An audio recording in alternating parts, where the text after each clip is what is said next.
You are listening to Hard House History with Paul Glazby.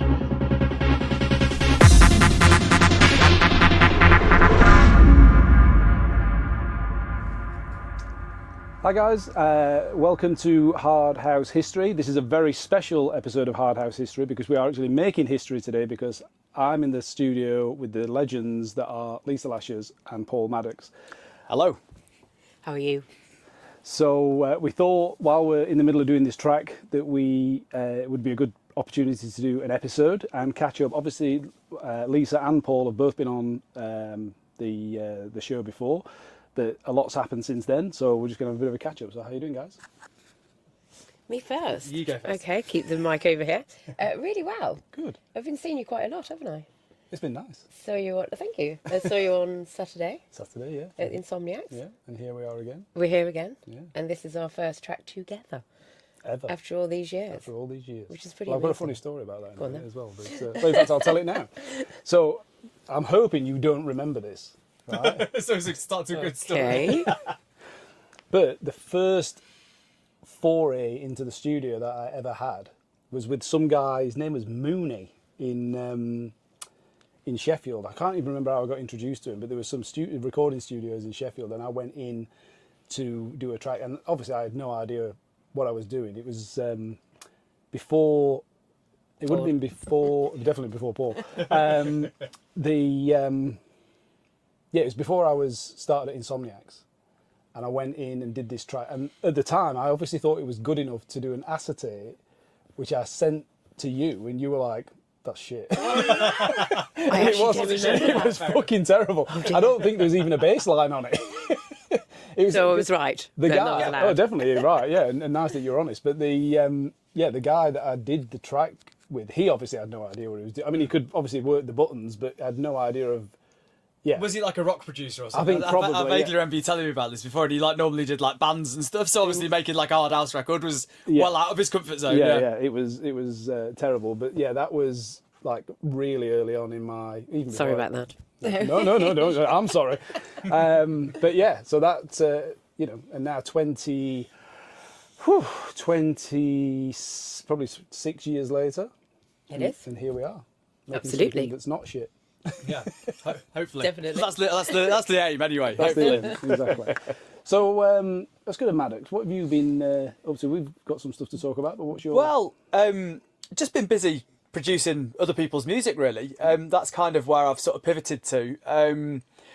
Sort of found myself DJing less just sort of by the natural, the natural way of things, you get busy periods and quiet periods, and sort of found myself in, a relatively quiet period from the DJ side of it with Spectre, the techno project that I work on and stuff. And found myself really not missing it. That was kind of where I was at, and because we were travelling a lot, but, we were very much in the,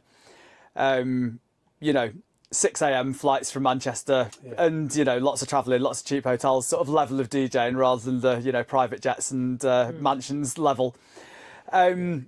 And yeah, kind of after a few months of not doing it, I kind of didn't really want to go back to that sort of being on that treadmill anymore.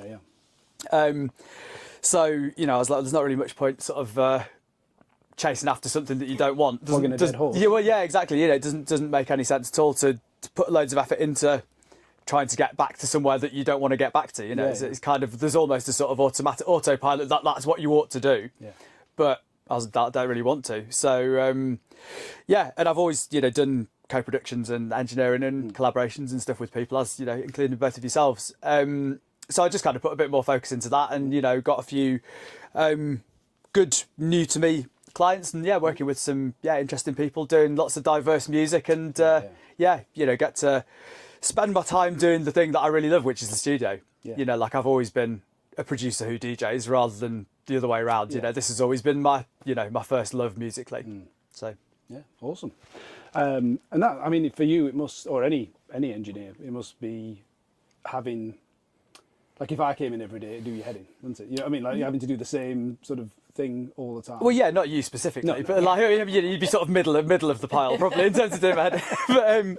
It's thing is though, that's the same with doing your own music as well. Like I think, you know, if you're on that sort of treadmill of releasing stuff constantly, you know, if you can just be a pure artist and just write stuff when you have the ideas, then that's great. But you know, realistically, if you're in the, you know, the dance music scene, it's kind of a production line. You know, you've got to have a release coming out to generate the interest, to get the gigs, and then the gig, you know, it's like you have to keep that momentum going. And you can get sick of yourself a little bit as well, you know, like you can get sick of the, you know, you just run out of ideas, you know, whereas in a week like this week, I've been doing, you know, some hard techno stuff, doing a hard house track with you guys today, obviously. Yeah, did some trance yesterday, you know, so it keeps it really fresh. And for me, that's more interesting, you know, like being different genres as well, you know, because I think if I had a different techno artist in every day, I'd still get a little bit bored. Yeah. You know, if you were doing the same stuff with different people. But yeah, you know, I'm fortunate enough that I get to work with lots of interesting and talented people with lots of different varied ideas. So yeah, I know exactly what you're saying. I remember when, I mean, obviously we used to do a lot of stuff, like when I did that 10 Commandments thing, and so it was like every release for, actually there was 11 releases, because it was like... Because we can't count. Yeah. With DJs, we lost count at 4. Exactly, yeah. But I'll tell you what has really surprised me as well is I've got an album coming out, well, it should have been out in September, but it's not ready yet. But it's like all my... the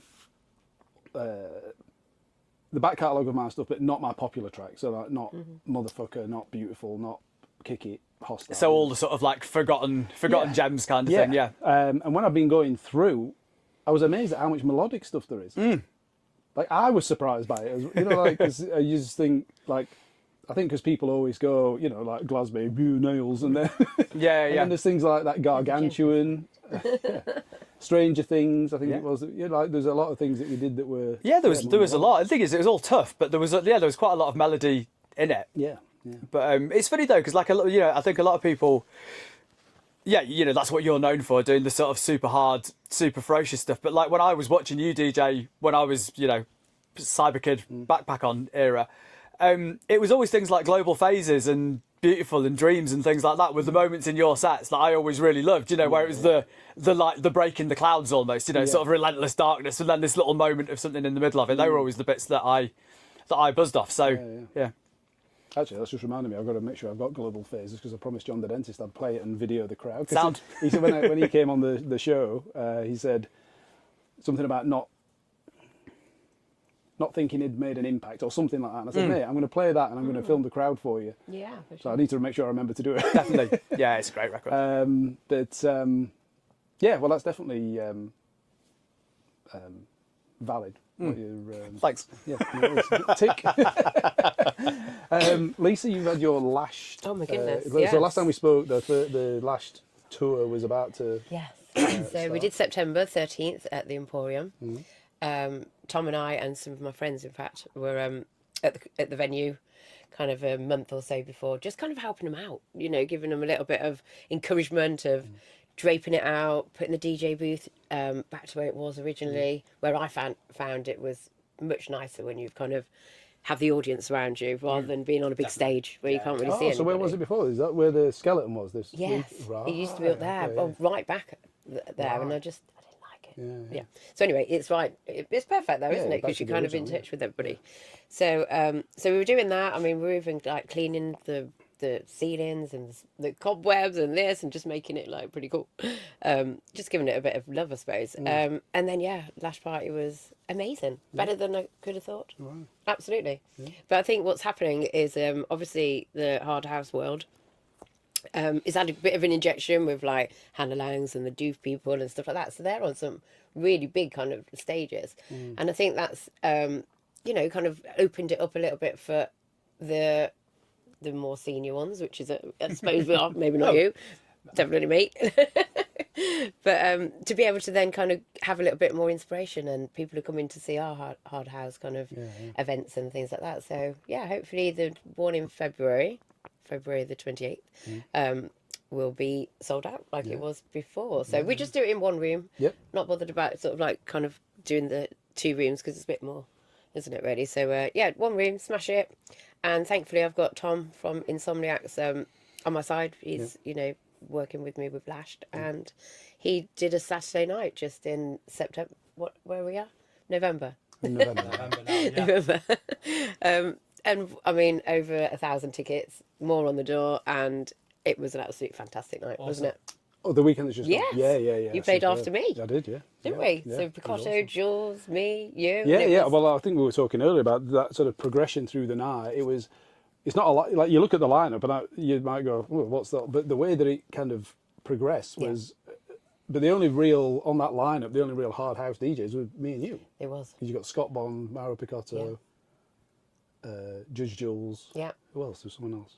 Was it Maria Healy? Maria Healy was on Yes. with it, yeah. And then Leone Yes. at the beginning. But yeah, it just worked. And maybe that is something, that is going to work Yeah. moving forwards, like a bit of something for everyone, rather than it being Maddox has got something to say. No, I was just going to say, because I think that's something that's happened like fairly recently, that things have become genres have become way less of a thing, Right, yeah. like just generally.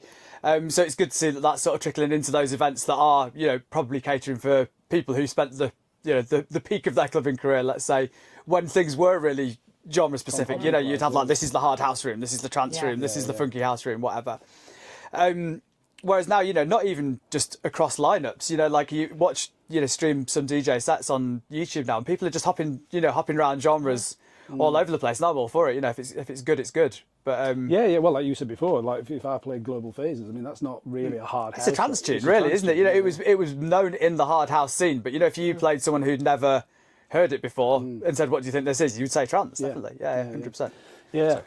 No, it's all right. It's yeah. So it's definitely a good thing, I think, moving forwards. And the thing I thought was nice was that, like, when I came on, I mean, the people that were playing, there's no way, from a moral standpoint, would have played my stuff. But it's just the other people in the lineup wouldn't have even had the tunes that I had on my USB. They wouldn't even had. I mean, obviously you might, but Yeah, like, Dad played any. I was like, why is he on after me? I want to play all of these. the other guys, there's no way. And I think the stuff that Picotto had would be different to Jules. It's just like nice that there's that variation and sort of and the BPMs as well. I remember when I was there early on in the night, and Maria Healy I think she was playing at 140, and then I looked at Jules and he was 145. You finished at 149, and then I went from 149 that last hour and a half up to like 156, and just built it up. And that's the way I think it needs to be, right? Definitely. Doesn't matter what genre, it's kind of like, it still needs that logical progression through the night. for Yeah, people, exactly. don't Yeah, you? Definitely. Yeah. I mean, I think you can have. That's all right. Yeah, I mean, I think you can have ups and downs as well. I don't think it necessarily always needs to be a completely linear, start slow, end fast. Certainly on a long night, like if someone brings it down a bit, as long as they can do it skillfully enough to bring it down a bit without killing it, But yeah, definitely having some progression. Like nights when it's just the same all night, that's the worst. Whether it's all too slow or all too fast or all in the middle, it's just like lack of variation is the killer. Like best on lows, I remember at one of the Weekenders years ago. Steve Thomas was on. I think he only did the Weekenders a couple of times. And it was just an absolute masterclass because I think he was on third from last or something. So he was on fairly late, like 3 a.m. maybe, something like that. And came on after, I can't remember who, but they were banging it out. Not unduly for the time of night, but, we're hammering it out.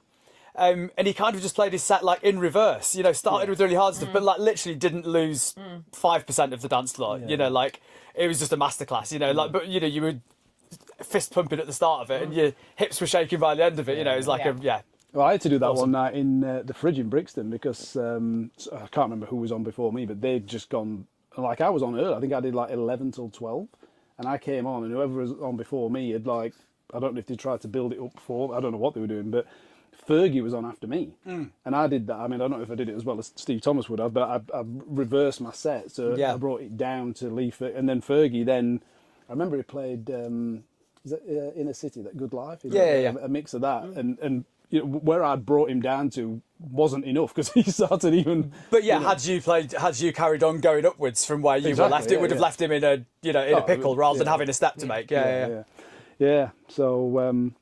So then, so the next Lashed one is 28th of February, 2026. So hopefully selling that out as well, which would be amazing. And I just think it's good for the club, as I was saying before, to have those consistent nights again. Yeah. Where, especially with the Super Club, like the Emporium. I mean, it holds 2,500 or something. Right. So to have a club where you're opening it, the whole lot up again is quite unknown at the moment, you know. So I just feel like the music, the hard house, whatever it is, I think it's having a real insurgence of resurgence. So yeah, and it's quite. I love playing out. You know, next year, 2026, I've already got like 25 bookings in. Oh, wow. So yeah, it's pretty. I've got That's one. not been like. Oh, sorry, I could lend you some.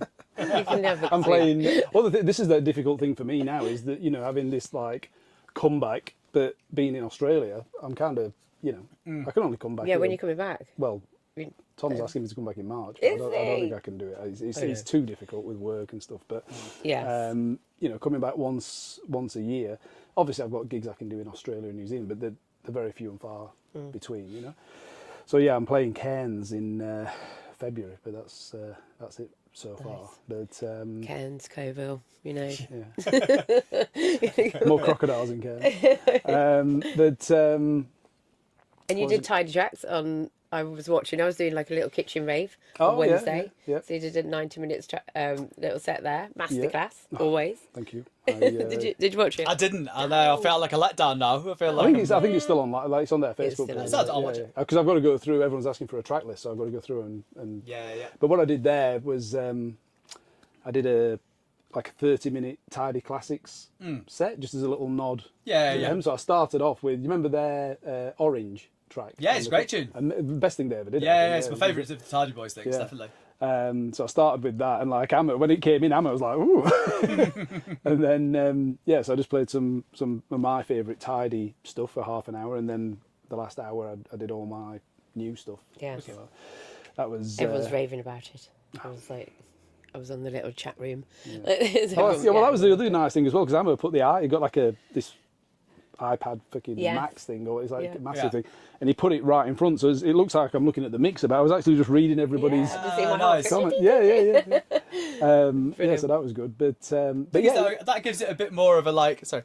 It feels a bit more like you're performing to people then, doesn't it? yeah, that's You know, right, obviously yeah, it's a different type of connection to what you would have on a dance floor. You know, Well, I it's did much feel more quite indirect. self-conscious actually, just because like you got that camera there, and you know, bride and like. yeah, but you just stood in a room on your own. Yeah. Or Amma was like on his computer, like doing But, something. but weirdly, having some people saying, "Oh, I love this one" or Exactly, whatever, you know, yeah. it's a slightly stilted, different version of it. But it's Yeah. much better than being just completely isolated Exactly, yeah. and imagining what people are doing, isn't it? Definitely. Yeah. So actually, when I did Amber D's live stream last night, and some of the comments that come up on there, there's one guy thought, "Oh, well done, you mix one track into another." From a guy watching a DJ live stream, like, what were you expecting? Like, he's going to start juggling or like spinning plates, do Diablo, wasn't it? It was funny, but so the first the first hour of that. So I was playing back to back with Amber, and the first hour we did vinyl. Nice. It was the first time I've touched vinyl in 13 years. Because the last time I played vinyl was when I did my 10-hour set. And you gave them all away. They gave them all away. So that was a bit weird. But the first mix that I did, like, was fine. But then because we were using her records, and the outro of I can't remember what track it was that was scratched. So I fucking She stitched you up there. Flattered She's it, like, yeah. here, play this one play first, this Baz." one. See how good you are, wanker. Not so clever now, are you? But no, it was good. It was a good crack. And I tell you what, I met Pulsar, Also. the little kid. Yeah. It's fucking incredible, isn't Yeah, it? really talented, really And I said talented. to him, mate, how long you been playing? He's like, 11 years. I went, what? He's like, he started when he was 3. Oh wow. No way. Wow. And I mean, his mum and dad were there. I was talking to them. But the nice thing is, because, right. So how old is he now? Because he's been doing it as the sort of rising child star for a couple of years at least now. 13. So how old is he when he started doing? 2.5 or something. No, but when he started, because I'm sure he's been doing like club gigs for a couple of years now. at Oh, least. right, Not yeah. allowed in. Yeah. Maybe they get, Yeah, maybe he's if did he's the like, Weekender, hasn't he? He did one. Yeah. if he's like ushered to the stage and straight out, maybe there's- Supervised. Yeah. In fact, because I did a gig in Sheffield a year or so ago, and he was playing before me then. Right. So before or after, same lineup anyway. Yeah, So yeah. maybe if you chaperoned, and it's like Yeah, there's yeah. exceptions, I guess. Yeah. Yeah, because I mean, like, child stars must have. Yeah. Yeah, that's Yeah. true. So, He's good anyway. Like, He's fucking really vibes, good, yeah. vibes. And you're just like a nice little kid as well. Yeah. You know, he came in and gave me a hug, and No. he's I was chatting to his dad, and his dad was saying that like he basically like pushed him into it because he was like living like vicariously through his like a dance mom. yeah, like a dance mom. Yeah, but he's, he said that's. He was saying, he's so much better than I ever was, and but yeah, just really. I mean, the thing is, that's the way to anything. If you can learn it while you're, I'm giving this advice to you too. We've all missed this opportunity now. Where were you fucking 40 years ago, man? Yeah, I know, soz. But yeah, when you see kids that are amazing at sports and stuff, like I go snowboarding most winters. You see these little 5-year-olds that are just literally like doing stuff that I couldn't even dream of doing. Like I could barely walk at that age. You know what I mean? It's like, yeah. So definitely the way to do it. If you've got kids, like teach them some stuff that you think they might like to do when they're older. Yeah. Whether it's sports or instruments or languages or whatever, it's all like the best time to learn is young. Ingo was on a few weeks ago, and he was saying about his kids from 3 years old or something. They learn 4 languages when they're in Ibiza. So his kids can speak, English. I think it's English, Catalan, Spanish. Spanish variation or something. Well, because Catalonia is where like Barcelona is, isn't it? And Right. it's a bit like Scotland or Wales. It's part of Spain, but it's kind of they have their own identity and language and stuff. And then I think German and Italian or something. But they're like fluent in all 4 because if you learn it when you're little, it's just it just sinks in, doesn't it? Yeah. But yeah, so me being away from everything for so long and then coming back into it completely accidentally as well. It's not like I was like, oh, let's get back into the hard house scene. Like I was doing the When I Grow Up podcast, which is obviously what you guys came on to originally. But it was through you guys and then, a few other people. And then what was happening is that I guess it's fairly obvious, but the views that we were getting on, it was obvious that's what people were into. Like there's some amazing stories on some of the other episodes, but hardly getting any views in comparison.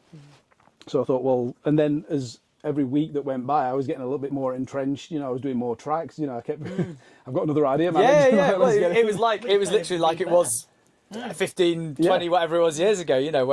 Where we were in the studio, every week or every couple of weeks, weren't we? Like for that period, like 10 Commandments era. Yeah.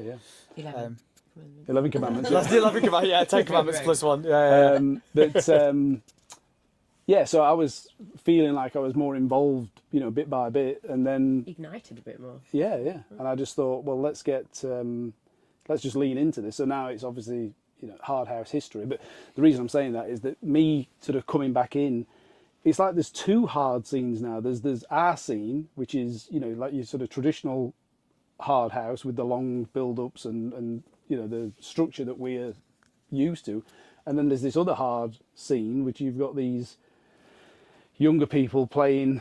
It's very similar in like if you just heard a little 10-second clip, you go, yeah, it's hard house, but then the structure's different, the breakdowns are much shorter. It's it's more of like a TikTok sort of kind of like approach. pushing between like the techno and the. Well, that's exactly it. But I think in the same way that probably like the hard house that we started off playing and making back in the early 2000s or very late 90s was kind of, that was still cribbing ideas off old hardcore and on bits of house and bits of other genres that was probably from the generation before us. So it's kind of the same thing happening again. There's kids that are half our age now coming through and hearing bits of those old things that us and people of that era were doing and doing their doing their spin on it. And I love that. I love the fact that kind of the general type of music that we spent our lives making and playing is back. And even if the the DJs that probably most people in that scene will go and see aren't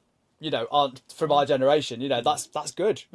Like I would Other than BK seems to be like the only one that crosses over. Yeah. What's he doing? But it's what's his secret? Yeah. But fair, but I just love seeing it. I love it when you see an old an old BK record, an old Paul James record or whatever getting played out to not only a massive crowd, which it hasn't been played to that number of people for a long time, but also a new crowd. People who weren't there the first time round getting to enjoy it. I think there's a lot of records that at the time even you probably would have thought are going to be fairly disposable. There's lots of stuff from around then that I would have thought no one's going to be playing this in 20 years time, and they are. So it's kind of nice that there was a bit more. It was a bit more permanent and a bit more. It had a bit more depth and meaning than maybe we thought it did at the time. I was saying to you about Eli Brown. I'm listening to him recently, like big techno guy, like massive arenas and stuff. You know, he's playing Renegade Master and Dominator and all that kind of stuff. And it's like, wow, just a little bit more slowed down, a little bit more techie and techno and chunky. And I love that, the crossover between that, you know? Definitely. Why not? But I wonder if there's any scope for, you know, like these two, you know, like your 150 to 160 BPM, which seems to be, you know, or maybe 145 to 160, I guess. But like the new ones, the younger ones I've been watching, they all seem to be playing like 155 to 160. Yeah. Pulsar last night when he was, because he's playing in. So I don't know if you've ever been to Amber's, but she's got this whole like, it's like a room within a room. So when you're outside, you can't hear anything. I Right, okay, nice. got to the house and I'm checking the address. Yeah, Right is it place, today? Yeah, and I messaged her, I went, I'm here, and then she didn't reply, and then like I knocked on the door, and as I got right up to the door, I could just hear a faint bum, bum, bum. So I thought, all right, okay, this must be it.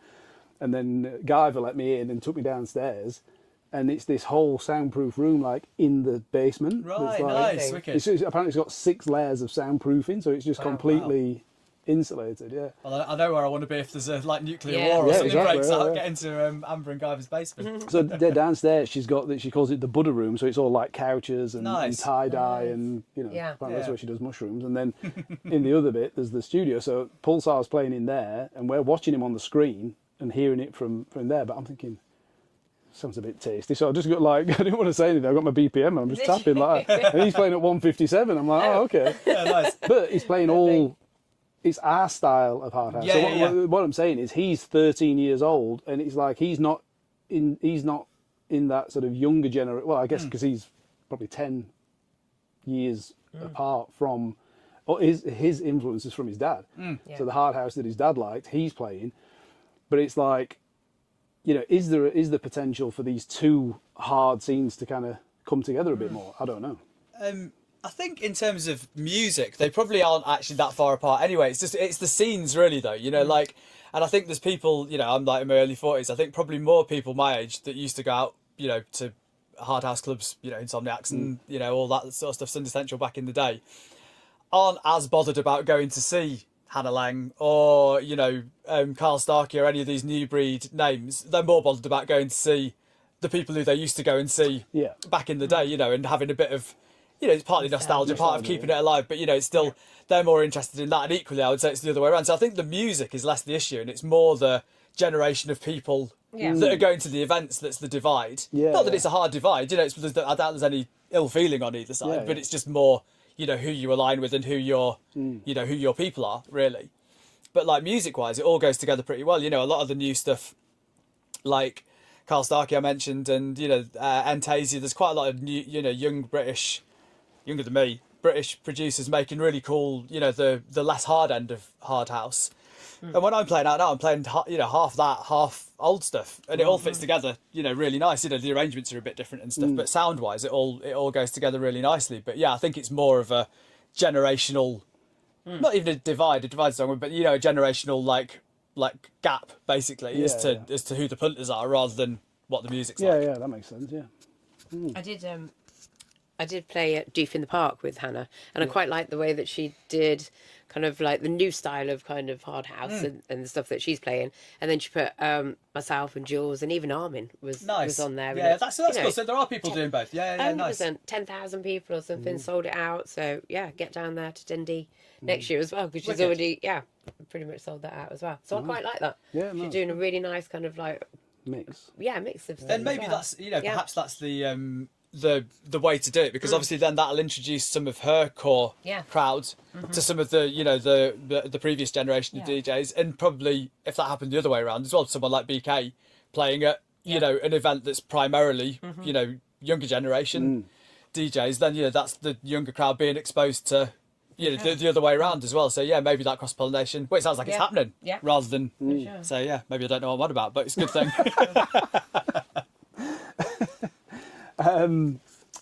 It just made me think of something then. Oh yeah, Hannah Lang. That's what. Because I went and I met Lee Haslam the other day. I went to see him. I've not seen him face to face in 20 years. Obviously, he came on the podcast earlier this year, so I had a catch up with him. I've been keeping in touch.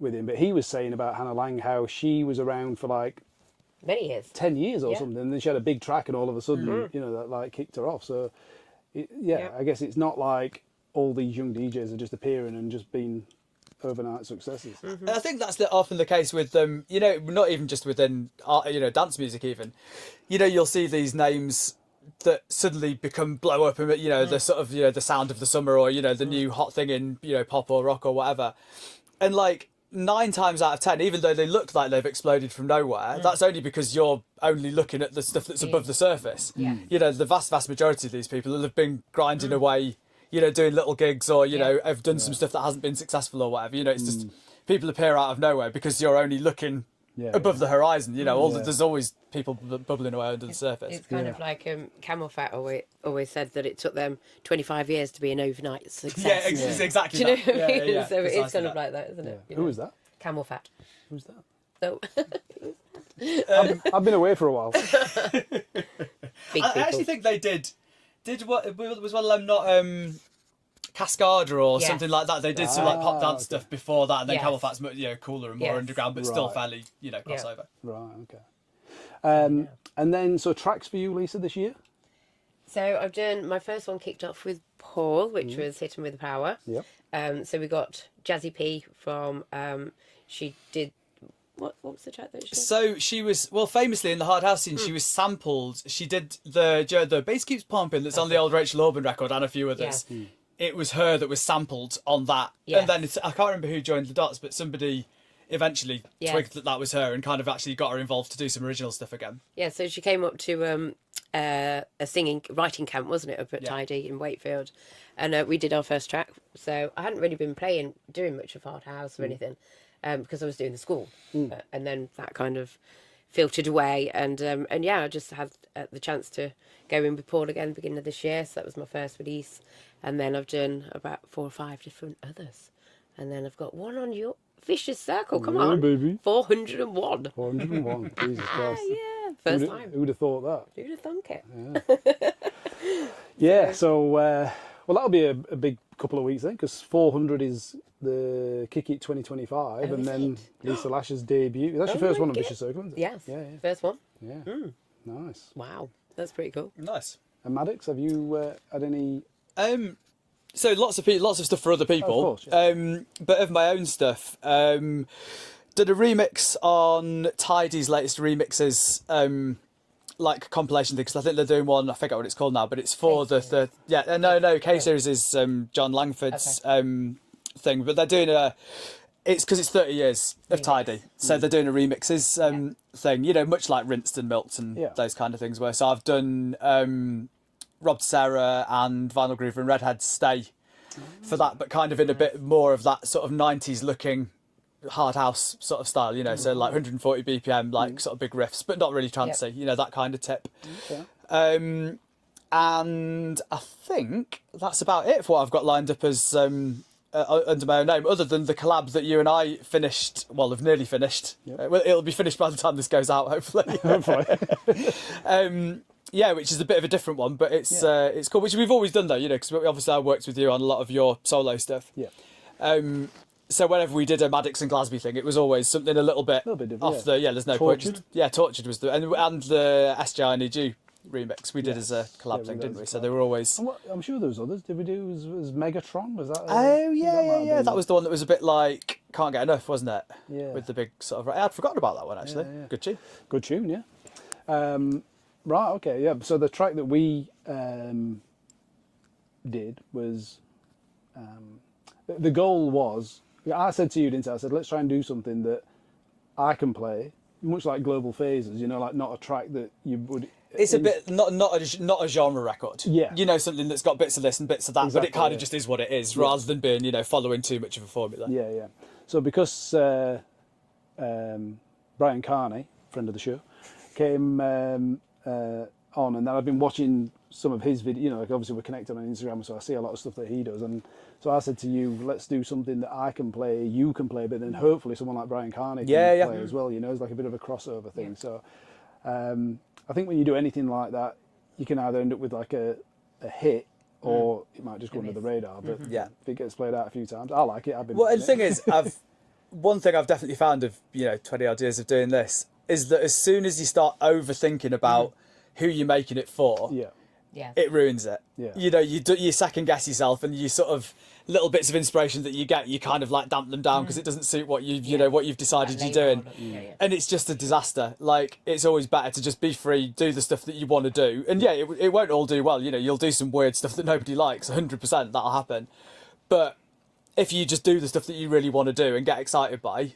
some of it will stick. And then the best bits will be better than they would be if you'd been trying to do it for a market or for a label or for an audience or whatever. So, I think that's always...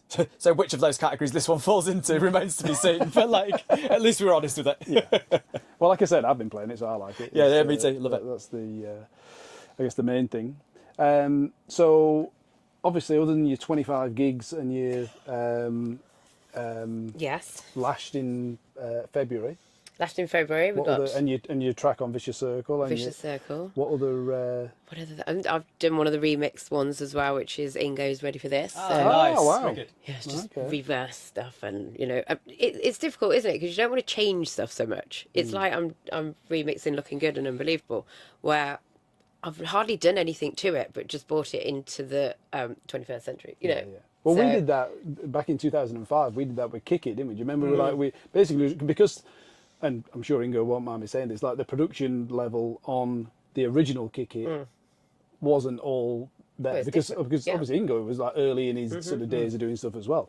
In fact, it's funny, when I was with I did the Tidy Boys podcast on Wednesday. Before I did that, loads. yeah, I've been busy while I've been back.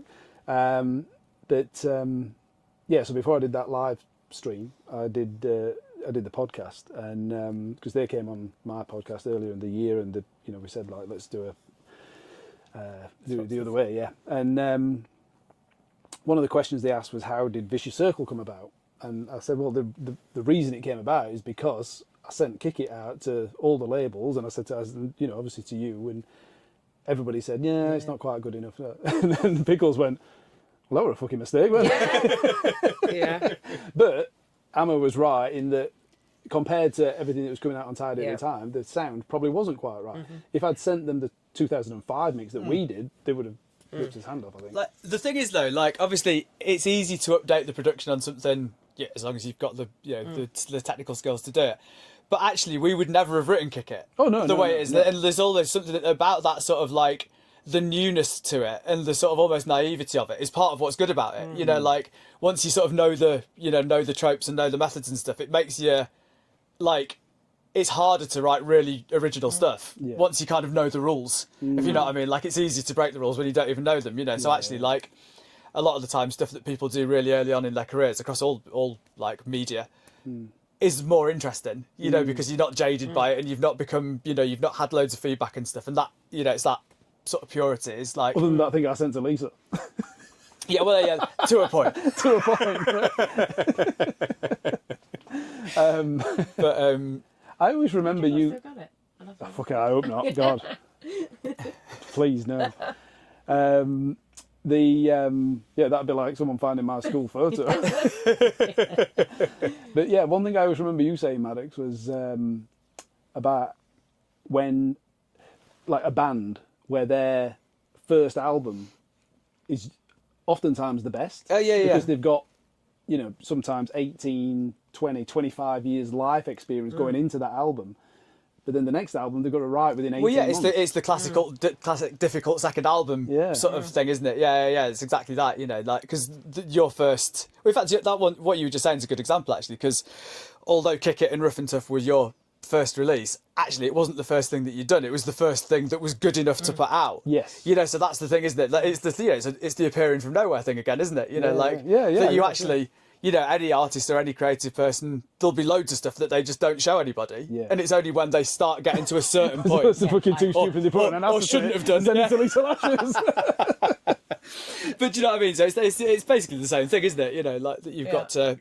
And I think as well, once you've got an expectation from people as well, isn't it? Once you've done that first album, that first track, and that first thing, and you've got to be careful not to be influenced by other people's thoughts and feelings. Oh, you should have done this, or next one you should do this, and you get a lot of influence, don't you? Well, that's right. And I mean, I remember actually when going back to like those days where we used to be churning tracks out. You know, when you lived on near the hospital. Beaufort Road. Yeah.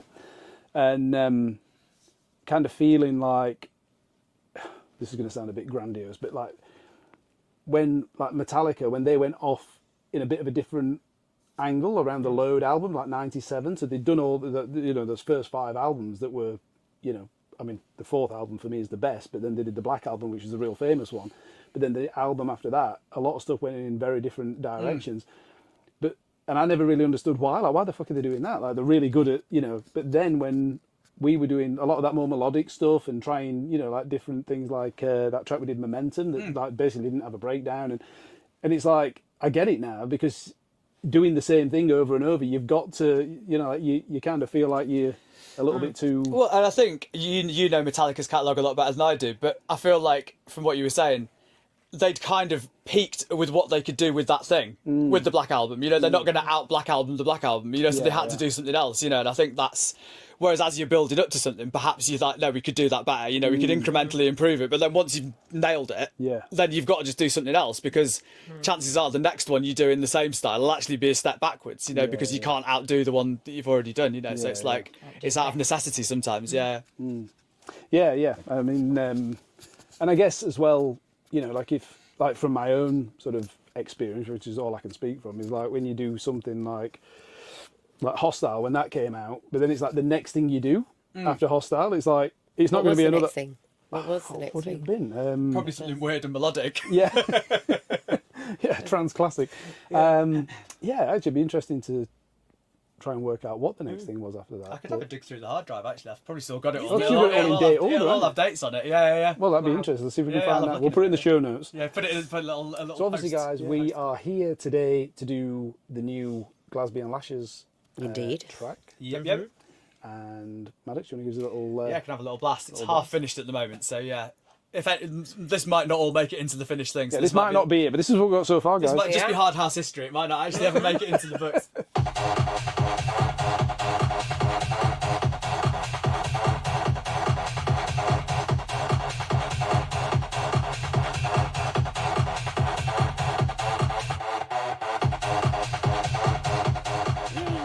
And if we get that finished off and it's decent, I understand you've got a little album project on Just the a horizon. small little project that I'm doing, which is Tell us about that. remixing and putting originals onto the Orange Euphoria. So that's like 25 years. The soundtrack to every club car park from Yeah. 2001 to 2003. So many people have said that like it's the, you know, soundtrack to their youth and stuff. Well, which it I was. actually have been told that if you go to any Hard House fan, go into their car, open the glove box, there's a copy of It's it. still in there, or in their 6th ejector. You know, the CD's got a slightly cloudy, scratched copy Very of it in the glove box. 100%. Yeah. So, because the original is the biggest Hard House album It of all was, time, yeah. isn't it? Deservingly so. It was an absolute banger. Yeah, I think it did like 250,000 hard copies and stuff. So Not bad. not bad, really, is it?